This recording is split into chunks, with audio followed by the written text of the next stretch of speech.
dans laquelle on se trouve face aux États-Unis aujourd'hui. Oui, ce que j'ai trouvé passionnant dans son discours, c'est que non seulement il y a le constat qu'on connaissait à vrai dire un peu tous, même si on était un peu dans le déni, je vais y revenir, mais au-delà du constat, il propose des solutions. Enfin, c'est surtout ça qui est intéressant. Oui. Alors le constat, vous l'avez dit Raphaël, je ne vais pas y revenir trop longuement, ce qu'il dit grosso modo, c'est qu'en effet, on a changé de monde. C'est la fin d'un monde qui est né après 1945, et j'y réfléchissais. Finalement, ce monde-là, c'est un monde américain, c'est ça le paradoxe. Si vous prenez par exemple le GATT, ancêtre de l'OMC, c'est bien les Américains qui ont porté cela. Si vous prenez d'autres institutions, donc c'est amusant. Ce monde multilatéral qui a été quand même voulu par les États-Unis et entre guillemets mort. Mais ce que je trouve intéressant, donc déjà le refus du déni de réalité, on dit les choses, on nomme les choses. Mais ce que j'ai trouvé intéressant, c'est qu'il vous dit la solution, il dessine un horizon.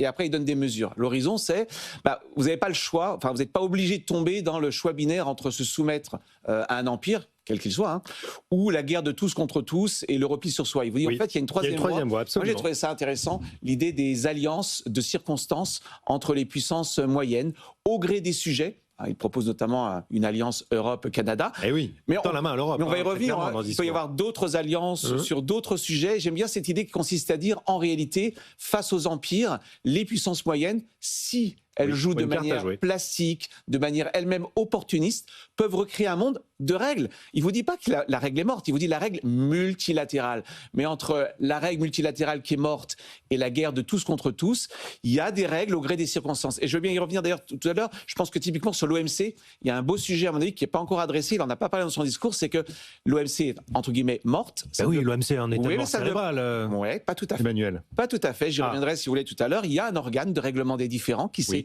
construit en parallèle, qui a l'air plutôt de fonctionner. D'ailleurs, la Chine a perdu sur un dossier au mois de juillet. Et donc, c'est intéressant de dire, voilà, il n'y a plus le multilatéralisme à 180 ou 183 pays. Néanmoins, que ceux qui croient encore que les règles à plusieurs, c'est mieux que la guerre de tous contre tous, eh bien, sont-là, acceptent ces règles-là en créant un organe un peu parallèle, une sorte d'OMC bis. Donc, vous voyez, c'est intéressant.